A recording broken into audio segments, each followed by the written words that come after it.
गौरव गोगोई।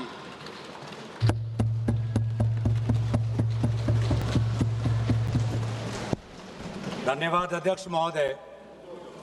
आज हम इस विशेष चर्चा में भाग लेने के लिए खड़े हुए हैं और ये चर्चा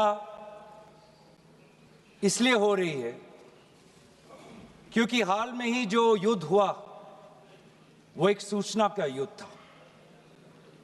एक प्रकार से हम पड़ोसी देश और दुनिया भर को सच्चाई की सूचना देना चाहते थे और कुछ ऐसे ताकत थे, ऐसे शक्तियां थी जो भ्रम का सूचना सारे देश में, सारे दुनिया में फैला रहे थे। और इसीलिए इस चर्चा का विशेष मांग ये है कि आज सच्चाई सदन में आनी चाहिए। सच्चाई पहलगाम की आनी चाहिए, सच्चाई ऑपरेशन सिंदूर की आनी चाहिए, सच्चाई विदेश नीति की आनी चाहिए। और यही आज हमने सूचना का जो युद्ध की बात हम कर रहे हैं वो आज हमने आदरणीय राजनाथ सिंह के भाषण में सुना। बहुत से सूचनाएं दी उन्होंने, बहुत से जानकारी दी, लेकिन रक्षा मंत्री होने के नाते ये नहीं कहा कि पहलगाम में दहशतगर्द कैसे आए। ये नहीं कहा कि बेसारन में जहां पर 1000 लोग जाते हैं, खुशियां मनाते हैं, कैसे 5 दहशतगर्द वहां पर जाकर 26 लोगों की गोलियों से छलनी करते हैं। ये बात, ये सूचना रक्षा मंत्री ने नहीं दी। यही है सूचना का युद्ध कि इतनी जानकारी देते हैं कि कभी कभी सवाल पूछना भी भूल जाते हैं। और आज ये है हमारे विपक्ष का कर्तव्य कि हम सवाल पूछेंगे देश हित में, राष्ट्र हित में। आज देश ये जानना चाहता है कि वो 5 दहशतगर्द कैसे घुसे और उन दहशतगर्दों का भी मकसद था। पाकिस्तान से आए हुए वो दहशतगर्दों का क्या मकसद था? उनका मकसद था कि जम्मू कश्मीर की अर्थव्यवस्था को तनाव करना, विनाश करना। उनका मकसद था कि भारत देश में एक सांप्रदायिक वातावरण का जन्म देना। उनका मकसद यह था कि भारत और पाकिस्तान का एक हाइफिनेशन होना, यह था उनका मकसद। लेकिन सर, मुझे दुख है कि आज राजनाथ सिंह जी ने सैनिकों की बात तो की, लेकिन जो हमारे भारत की जो आवाम है, जो जनता है, जो उन्होंने पाकिस्तान के दहशतगर्दों का पूरी जो मंशा है उस पर उन्होंने पूरा नकारा और हम एकजुट रहे।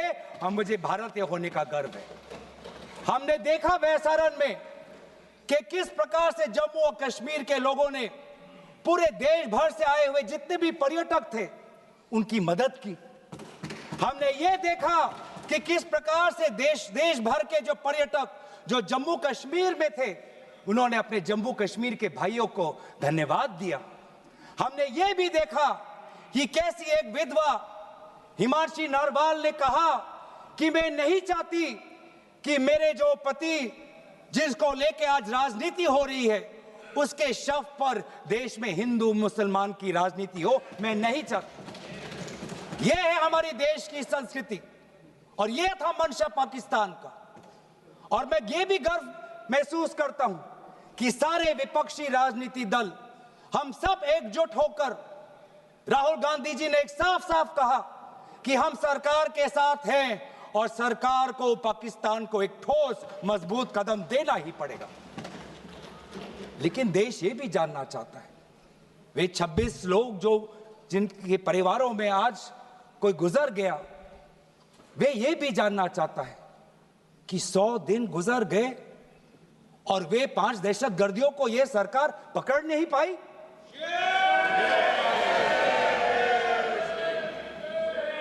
देश के वो लोग ये भी जानना चाहते हैं कि ये जो 5 दहशतगर्दे थे, दहशतगर्दी जो आए टेररिस्ट, निश्चय इन्होंने इनको किसी ने पनाह दी, निश्चय इनको किसी ने जानकारी दी, निश्चय ये पूरा जो 1 घंटा का जो उन्होंने गोला बारूदी की, उसके बाद ये फरार हो गए। उनको फरार होने में भी किसी ने उनकी मदद की, और आज भी ये 100 दिन हो गए और सरकार के पास कोई जवाब नहीं। आज आपके पास ड्रोन है, आपके पास पेगासस है, आपके पास सैटेलाइट है, वहां पे सीआरपीएफ है, वहां पे बीएसएफ है, वहां पे सीआईएसएफ है, वहां पे आदरणीय गृह मंत्री कुछ दिन पहले ही गए थे पूरा रिव्यू लेने के लिए, और आप किसी को पकड़ नहीं पाए। ये कैसी है, ये कैसा बंदोबस्त? आपने कहा कि आर्टिकल 370 के चले जाने के बाद जम्मू कश्मीर सेफ है, जम्मू कश्मीर में आइए, लोग आए, लोगों ने अपने आप को सुरक्षित महसूस किया, लेकिन बेसारन में देखा कि कितने वो निहत्थे थे, कितने वो असहाय थे, कि लगभग 1 घंटा लगा एक एम्बुलेंस उनके पास पहुंचने के लिए। पुलिस पर अगर आर्मी भी आई तो चल के आई। और सर, मैं वो नजारा भूल नहीं सकता, एक मां और एक बेटी चल के नीचे आ रही थी, एक भारत के सिपाही को देखा और सिपाही को देखकर वो रो पड़े, खुशी से नहीं, डर से, क्योंकि उनको लगा कि वे दहशतगर्द जिन्होंने सिपाहियों का यूनिफॉर्म पहनकर वहां पर लोगों को मारा, आज वही दहशतगर्द आज पहाड़ के नीचे उनका इंतजार कर। उस भारत के सिपाही को कहना पड़ा कि मैं भारतीय हूं, तुम डरो मत, मैं भारतीय हूं, तुम सेफ हो, सुरक्षित हो। ऐसा दहशत उन्होंने महसूस किया। इस दहशत के ऊपर, इस डर के ऊपर आदरणीय राजनाथ सिंह एक शब्द तो कहते, आप एक शब्द तो कहते, ये आपकी भी जिम्मेवारी है राजनाथ जी, ये आपकी भी जिम्मेवारी है, रक्षा मंत्रालय का भी जिम्मेवारी है। बार बार हम ये देख रहे हैं सर कि आदरणीय गृह मंत्री जाते हैं, कहते हैं कि बहुत अच्छा बंदोबस्त हो गया है, टेररिज्म के हमने उनकी रीढ़ की हड्डी तोड़ दी, तब भी उरी होता है, तब भी बालाकोट, तब भी पुलवामा होता है, तब भी पहलगाम होता है। अंत में जाके जिम्मेवारी कौन लेता है? जम्मू कश्मीर के लेफ्टिनेंट गवर्नर नहीं। अगर जिम्मेवारी किसको लेनी पड़ेगी तो आदरणीय गृह मंत्री आपको लेनी पड़ेगी, नैतिक जिम्मेवारी आपको लेनी पड़ेगी। आप लेफ्टिनेंट गवर्नर के पीछे नहीं छुप सकते, आप लेफ्टिनेंट गवर्नर के पीछे ये केंद्र सरकार नहीं छुप सकती, क्योंकि गृह मंत्री खुद वहां पे थे कुछ ही हफ्ते पहले, खुद उन्होंने सिक्योरिटी का रिव्यू लिया कि आपके पास जानकारी नहीं थी। और सर, ये सरकार इतनी कमजोर, ये सरकार इतनी बुज़दिल कि आज उन्होंने इस सर में, क्योंकि उन्होंने अगर इसका किसी का दोष दिया तो टूर ऑपरेटर्स को दोष दिया कि टूर ऑपरेटर्स बिना अनुमति के द्वारा, बिना लाइसेंसेस के द्वारा लोगों को बेसहारन ले जा रहे, हमें तो पता ही नहीं था। ये है इनका कारण, ये बताना चाहते हैं। तो सर, यही तो दुख की बात है कि कहीं ना कहीं एक सरकार में एक अहंकार आ चुका है। इंटेलिजेंस और सिक्योरिटी जो फ्रेमवर्क है, एस्टैब्लिशमेंट है, जो लोग हैं जो निर्णय लेते हैं इंटेलिजेंस और सिक्योरिटी की, आज उनमें एक अहंकार आ गया है कि चाहे जितनी भी बड़ी गलती हो उन पर कोई सवाल नहीं उठा सकता। लेकिन आज हम सवाल उठा रहे हैं, आज हम सवाल उठा रहे हैं, आज हम सवाल उठाएंगे। प्रधानमंत्री मोदी जी, आपको, आप सऊदी अरब में थे, आप जब वापस आते आपका पहला नैतिक कर्तव्य होता कि पहलगाम आप जाते, लेकिन आप पहलगाम नहीं गए, एक सरकारी कार्यवाही के लिए आप बिहार गए और चुनावी भाषण दिया। देश के मुखिया सऊदी अरब में थे, पूरा कार्यक्रम उन्हें संपूर्ण किया, वापस आए और वो पहलगाम भी नहीं जा पाए और बिहार में जाके चुनावी भाषण दे रहे हैं। अगर पहलगाम में कोई गया तो हमारा नेता राहुल गांधी गया। अगर पहलगाम में जो लोगों की मृत्यु हुई उनके लिए अगर शहादत की मांग कोई कर रहा हमारा दल का नेता राहुल गांधी कर रहा है। राहुल गांधी जी बदामी के कंटोनमेंट में गए। सर मैं बोलूं? Sir house in order. Sir house in order में like. Sir house is not in order में रहेगा सर। टाइम लेकिन आप तथ्यों पे बोले, गलत सूचनाएं नहीं दे सदन में, गलत सूचनाएं मत दे। हम बोलिए इसके ऑर्डर में लाइए सर। कोई सदन में गलत तथ्य नहीं रख सकते आप। सर मैं बोलूं सर कैमरा आएगा मेरे पे। धन्यवाद।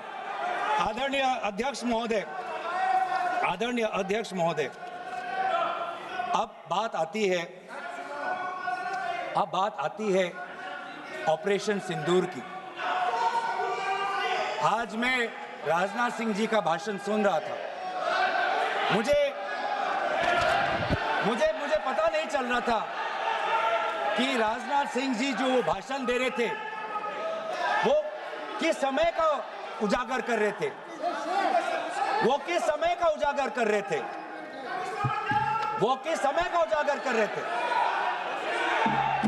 क्या वो 2016 के बाद क्या उन्होंने ये नहीं कहा कि हम घुस के मारेंगे और पाकिस्तान को आज वो उनका जो भी टेररिस्ट इंफ्रास्ट्रक्चर है उसको खत्म कर देंगे? वही बातें तब की, वही बातें पुलवामा की बात की कि पुलवामा के बाद आज हमारे लड़ाकू जहाज अब गए हैं। अब पाकिस्तान अब कभी भी भारत पर उंगली नहीं दिखा सकता। और उसके बाद आज दोबारा वही बातें कर रहे हैं। कि हम घुस के मारे, हमने ये किया, फलाना किया।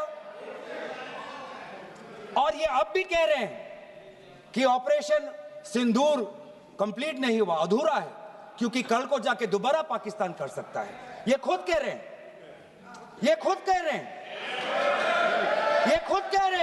कि इसके पश्चात भी पाकिस्तान कल को जाके कर सकता है। तो ये जो सफल कैसे हुआ? फिर क्या सफल हुआ? आज ये खुद कह रहे हैं कि हमारा मकसद युद्ध का नहीं था। हम पूछना चाहते क्यों नहीं था, होना चाहिए था। आज उन्होंने खुद कहा कि हमारा मकसद जमीन लेने का नहीं था। क्यों नहीं था? पाकिस्तान ऑक्यूपाइड कश्मीर अगर आज नहीं लेंगे तो कब लेंगे? ये उन्होंने खुद कहा कि हमारा मकसद था टेररिस्ट के इंफ्रास्ट्रक्चर पर आक्रमण करना। तो क्या हमने उरी के समय नहीं किया? क्या हमने पुलवामा के समय नहीं किया? लेकिन उसके पश्चात भी पाकिस्तान का इतना साहस कि आज उन्होंने पहलगाम में जो पिछले 20 वर्षों में हमारे भारतीय नागरिकों पर सबसे दर्दनाक अगर हमला हुआ है तो आपके समय पे हुआ है। आपके समय में उरी हुआ, आपके समय में पुलवामा हुआ और आपके समय में आज पहलगाम हो रहा है। कुछ बातों का उजागर किया, कुछ किताबों का भी उजागर किया। ये नई प्रक्रिया है सर। हर चर्चा में आदरणीय भाजपा के नेता एक किताब उठा लेते हैं, फिर कुछ जानकारी दे रहे थे। हमें नहीं, ब्लूमबर्ग को क्या जानकारी दिया, मैं पूरा पढ़ लेता हूं without editing. What is important, क्या जरूरी, हिंदी में अनुवाद करने की कोशिश भी करता हूं। मत करो। क्या ये जरूरी नहीं कि जेट गिरे, पर क्यों गिरे, क्या गलतियां हुई, वो महत्वपूर्ण है। संख्या महत्वपूर्ण नहीं सर। 35 ही राफेल है देश में, 35 ही राफेल है। अगर उनमें से कुछ गिरे भी तो देखिए सर, मुझे तो लगता है कि बहुत बड़ी क्षति हुई।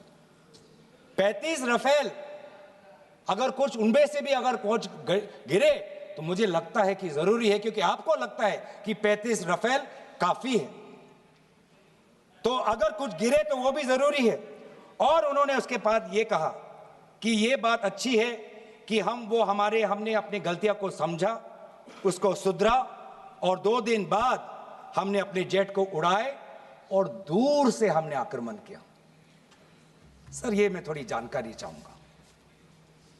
हमारे पास जो हमें ये संदेश मिलता है कि दुनिया के सबसे बढ़िया और बेहतरीन लड़ाकू जहाज हमारे पास है, सबसे बेहतरीन पायलट हमारे पास है, तो सीडीएस को ऐसा क्या कहना पड़ा, ऐसा क्या परिस्थितियां हैं कि हमारे पायलट हमारे लड़ाकू जहाज क्लोज रेंज में नहीं जा सकते, उनको दूर से ही फायर करना पड़ता?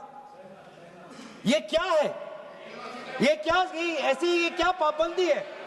ऐसी ये क्या पाबंदी है कि सीडीएस को ये कह रहे हैं कि हमारे लड़ाकू जहाज ने पहले दिन गलतियां की, गलतियां हमने सुधारी और दूर से हमने आक्रमण किया? क्या हम पास से नहीं कर सकते? ये जानकारी हमें दे। हम ये जानना चाहते हैं कि lieutenant general Rahul R Singh ने सदन के अंदर नहीं, सांसदों को नहीं, राजनीतिक दलों के फ्लोर लीडर्स को नहीं, फिक्की में जाके कहा। क्या कहा? उसका भी मैं हिंदी में अनुवाद करता हूं कि पाकिस्तान तो सिर्फ फ्रंट पे था और पाकिस्तान के पीछे चाइना उनके पूरी तरीके से समर्थन कर रहा है।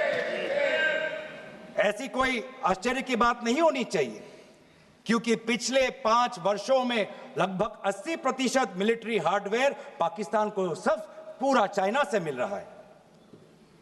तो सर, मैं आज पूछना चाहूंगा आदरणीय राजनाथ सिंह जी से, जो सरकार चीन को लाल आंख दिखाने की बात करती है, एक बार भी आपने चीन का उजागर अपने भाषण में क्यों नहीं किया? आर्मी कर रही है, आर्मी के कह रही है, आर्मी कहती है कि आज कि सिर्फ चीन और पाकिस्तान का ये 2 फ्रंट नहीं, अब 3 फ्रंट का भी हो सकता है, कन्वर्जेंस हो सकता है चीन, पाकिस्तान और बांग्लादेश को लेकर। लेकिन मैं सरकार को याद दिलाना चाहूंगा कि ये जो 2 फ्रंट की जो बात थी, इस बात की शुरुआत किसने की थी? इस बात की चेतावनी किसने दी थी? इस बात की चेतावनी इसी सदन में हमारे दल के नेता राहुल गांधी जी ने दी थी। और यही हम जानना चाहते हैं, यही हम जानना चाहते हैं कि आज जो युद्ध हुआ, इसमें पाकिस्तान को चीन से कितना समर्थन मिल रहा है। हम सेना से नहीं, आज हम आदरणीय राजनाथ सिंह जी से और प्रधानमंत्री मोदी जी से जानना चाहते हैं।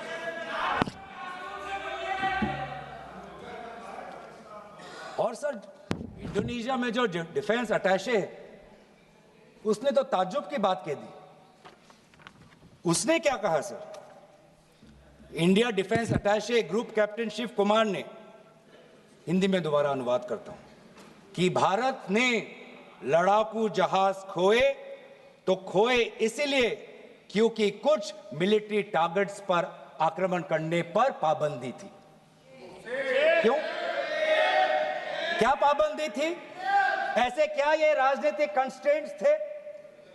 आपने कहा कि 9 टारगेट पे हमने आक्रमण किया, लेकिन हमें यह भी सूत्रों से जानकारी और मीडिया में आया है, और लेफ्टिनेंट जनरल राहुल सिंह ने खुद कहा कि पहले 21 टारगेट्स चुने गए थे और 21 से फिर 9 हुए। क्यों हुए? क्यों हुए? आज मैं ये जानना चाहता हूं कि पिछले 20 वर्ष में सबसे घातक आक्रमण हमारे महिलाओं पर हुआ, हमारे बच्चों पर हुआ, भारत के आत्मा पर हुई। हमने सबने वो दहशत को अनुभव किया, हम सब एकजुट हुए, हमने पूरी तरीके से समर्थन प्रधानमंत्री मोदी जी को दी कि अब जाइए। और ऐसा एक माहौल बन चुका था कि देश किसी भी कीमत चुकाने के लिए तैयार था। पूरा देश प्रधानमंत्री मोदी जी के साथ था, विपक्ष प्रधानमंत्री मोदी जी के साथ था। और अचानक 10 मई के दिन पे हमारे राष्ट्रदूत कहते हैं कि हम पाकिस्तान पर हमला करेंगे, और शाम के 10 मई को सूचना आती है कि पाकिस्तान के साथ अब युद्ध पर हम परिणाम दे रहे हैं, सीज फायर हो गया। क्यों हुआ? हम आदरणीय प्रधानमंत्री मोदी जी से जानना चाहते थे, अगर पाकिस्तान वाकई में अपने घुटने टिकने के लिए तैयार था तो आपने क्यों रुका, आप क्यों रुके और किसके सामने आप झुके, किसके सामने आपने सरेंडर किया, किसके सामने आपने सरेंडर किया? वो अमेरिका के राष्ट्रपति जो 26 बार आज कह चुके हैं कि व्यापार को लेकर उन्होंने भारत और पाकिस्तान को सतर्क किया और दोनों को मजबूर किया कि वो इस जंग को छोड़े। 26 बार। आज राष्ट्रपति ट्रंप खुद कहते हैं कि 5-6 जेट गिरे हैं। एक एक जेट करोड़ करोड़ अरब अरब रुपयों का है, मिलियंस एंड मिलियंस का है। इसलिए हम जानना चाहते हैं, आज हमें स्पष्ट रूप से आदरणीय राजनाथ सिंह जी बताएं, देश पर विश्वास करें, देश में वो साहस है सच्चाई सुनने की। आज आप बताएं कितने लड़ाकू जहाज गिरे? हमारे में वो साहस है, क्योंकि ये सूचना, ये सच्चाई सिर्फ देश के नागरिकों के लिए नहीं, ये सूचना, ये सच्चाई हमें देश के जवानों को भी देना है। आज उनसे भी झूठ कहा जा रहा है, उनके बीच में भी भ्रम फैलाया जा रहा है। हम उनकी जो सच्चाई है आज हम सदन के अंदर लाना चाहते हैं। और सर, बात में आती है विदेश नीति की। किस मुंह से हम कहें कि विदेश नीति आज सफल हुआ है? किस मुंह से कहें? ये आदरणीय राजनाथ सिंह जी, शंगीला में जो डायलॉग हुआ, उस डायलॉग में जो ड्राफ्ट जो आया, जिसको भारत सरकार ने नकारा, वो ड्राफ्ट बनाने में हमारे ही कुछ सहयोगी देश थे, जिनका नाम मैं नहीं लेना चाहूंगा। लेकिन ऐसे देश जिसको हम परंपरागत दोस्त हम मानते हैं, ट्रेडिशनल एलाइज मानते हैं, आज उन्होंने भी इंडिया और पाकिस्तान को हाइफिनेट कर दिया। और आप ये शब्दों के खेल से आप खुश हो कि ब्राजील के डॉक्यूमेंट में पाकिस्तान, ये जम्मू कश्मीर का पाकिस्तान का भी नहीं, ब्राजील के डॉक्यूमेंट में सिर्फ जम्मू कश्मीर में जो दहशतगर्दी हुई उसी की निंदा हुई, पाकिस्तान की निंदा नहीं हुई। पर आप उससे खुश हो? अगर आप उससे खुश हो तो मैं जानना चाहूंगा, जो $1 बिलियन का आर्थिक सहायता IMF ने दिया पाकिस्तान को, उस पर आपको क्या कहना है? हम जानना चाहेंगे, जो ADB एशियन डेवलपमेंट बैंक से 800 मिलियन का आर्थिक सहायता जो मिलेगा पाकिस्तान को, आज भारत उस पर क्या रवैया है? वर्ल्ड बैंक का जो $40 मिलियन आ रहा है, और ये पैसा किसको जाएगा सर? पाकिस्तान की नेतृत्व उनकी जनता या उनकी चुनी हुई सरकार नहीं, पाकिस्तान की सरकार का जो रिमोट कंट्रोल है वो पाकिस्तान की सेना के पास है। तो ये सारा पैसा वहीं जाएगा जहां पर हमने मिसाइल गिराई। तो क्या इतना भी हम नहीं कर पाए? क्या इतना भी ताकत नहीं? क्या इतना भी विश्व गुरु में लोगों का विश्वास नहीं, देश अंतर्राष्ट्रीय नेताओं का विश्वास नहीं कि IMF का एड ना जाए पाकिस्तान के पास, वर्ल्ड बैंक का एड ना जाए पाकिस्तान के पास, ADB का एड ना जाए पाकिस्तान के पास? आप में इतना भी ताकत नहीं कि एक देश ने पाकिस्तान को टेरर स्टेट का दर्जा नहीं दिया। एक देश ने आज FATF financial action task force में, जिससे बहुत नियंत्रण पाकिस्तान पे पड़ती थी, आज उससे वो 2022 में निकल आई ग्रे लिस्ट में। क्या वो डालेंगे?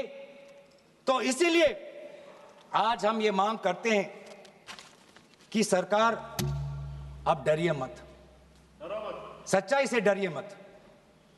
उस दिन भी देश सरकार के साथ दहशतगर्दी के खिलाफ खड़ा था, विपक्षी दल सरकार के साथ खड़े हैं, और आज भी दहशतगर्दी के खिलाफ सच्चाई के पक्ष में देश और विपक्ष आज सरकार के साथ। आप हमें अपना दुश्मन ना समझे,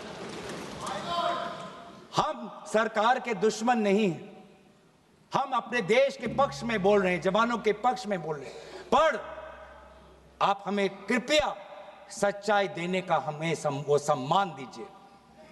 सच्चाई सुनने का अधिकार हमारा है, और जितने बार आप झूठ और भ्रम फैलाएंगे, हम उतनी बार आपको पूछते जाएंगे कि आपने क्या किया। और इसीलिए आज मैं खड़ा हूं, अपेक्षा बहुत की थी कि पहलगाम का उजागर होगा, आदरणीय गृह मंत्री नैतिक जिम्मेवारी लेंगे, राष्ट्रीय सुरक्षा सलाहकार नैतिक जिम्मेवारी लेंगे और प्रधानमंत्री मोदी जी कहेंगे क्यों उन्होंने ऑपरेशन सिंदूर जो अंतिम अंजाम था, हमें तो मीडिया में सुनते हुए ऐसा लगा कि हम कराची में उठेंगे। मीडिया में हमारे भारत की मीडिया जो जिनको सूचना अब से ही मिलती है, उनका सुनने में लगा कि आज तो हम फतह करके ही रहेंगे, लेकिन पता चला कि नहीं, कहीं ना कहीं हमारे पैर डगमगा गए और जो अंतिम परिणाम था उससे पीछे हम हट गए। हमें पीछे नहीं हटना, हमें आगे बढ़ना है, सच्चाई के साथ, लोकतंत्र के पक्ष में। इन्हीं बातों के साथ मैं अपना पक्ष समाप्त करता हूं। धन्यवाद। जय हिंद।